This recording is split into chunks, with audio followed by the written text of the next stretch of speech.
Halo para sahabat Kristiani, saya Romo Effendi Kusuma Sunur SY. Kali ini saya akan membahas dari mana kata Katolik itu. Pertama-tama kita lihat bahwa kata Katolik sendiri berasal dari bahasa Yunani, Katolikos, yang artinya keseluruhan, universal atau lengkap. Di kitab suci, bibit-bibitnya bisa kita lihat di Kisah Para Rasul bab 9 ayat 31 yang menuliskan asal mula kata gereja Katolik. Di sana dikatakan bahwa Ecclesia Katolikos.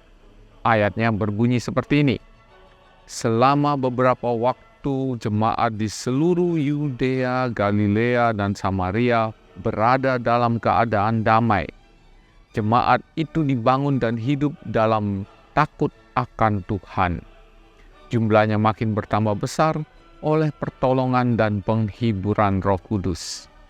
Di sini kata-kata holos atau katolikos dalam bahasa Indonesia adalah jemaat, umat seluruh, universal atau gereja Katolik. Sehingga kalau ingin diterjemahkan secara konsisten, maka Kisah Para Rasul bab 9 ayat 31 bunyinya itu kurang lebih selama beberapa waktu gereja Katolik di Yudea, Galilea, dan Samaria berada dalam keadaan damai.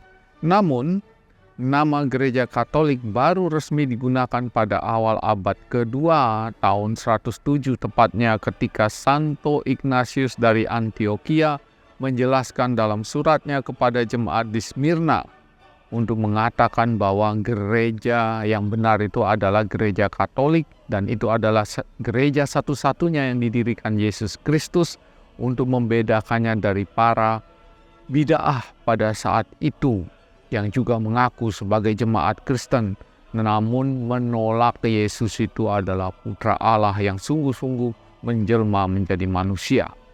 Ajaran-ajaran sesat seperti itu, kita sebut saja gnostisisme, ya, itu dilawan. Dengan surat tersebut Santo Ignatius Antioquia mengajarkan tentang pentingnya hierarki gereja, imam, dan ekaristi yang bertujuan untuk menunjukkan kesatuan gereja dan kesetiaan gereja kepada ajaran yang diajarkan oleh Kristus. Ya. Kira-kira demikian penggalan kalimatnya. Di mana uskup berada, maka di sana pula umat berada. Sama seperti di mana ada Yesus Kristus, maka di sana juga ada gereja Katolik. Sejak saat itu, gereja Katolik memiliki arti yang kurang lebih seperti apa yang kita ketahui, ya. Dan oleh karena surat tersebut lalu kita punya beberapa ciri ya gereja Katolik. Nah, gereja yang mengajarkan apa yang diajarkan oleh para rasul sendiri sesuai dengan apa yang diajarkan oleh Kristus pada akhirnya.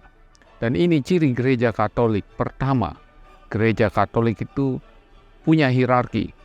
Para uskup adalah penerus para rasul, dengan uskup Roma, yaitu Paus sebagai pengganti Petrus. Menjadi Katolik berarti berada dalam kesatuan dan ikatan penggembalaan gereja. Ya, seperti itu.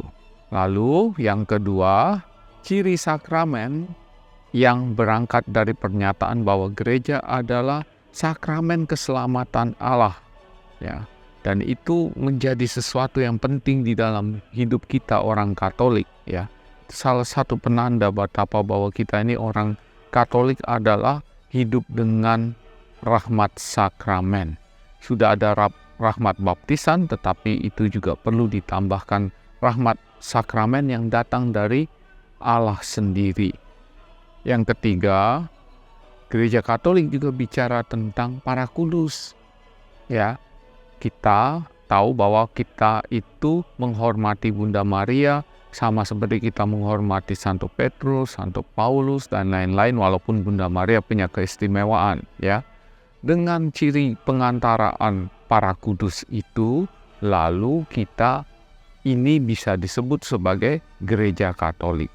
Jadi ada 3 hal itu ya, bahwa kesatuan dalam hierarki, kesatuan dalam sakramen-sakramen, dan juga kesatuan dalam iman, termasuk orang-orang yang sudah mendahului kita, yang kita sebut sebagai para kudus itu.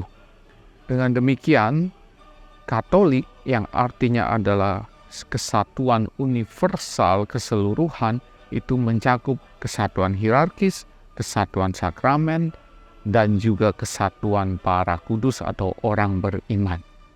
Semoga dengan demikian kita menjadi mengerti mengapa kata Katolik itu dipakai untuk menggambarkan gereja Katolik kita ini. Terima kasih.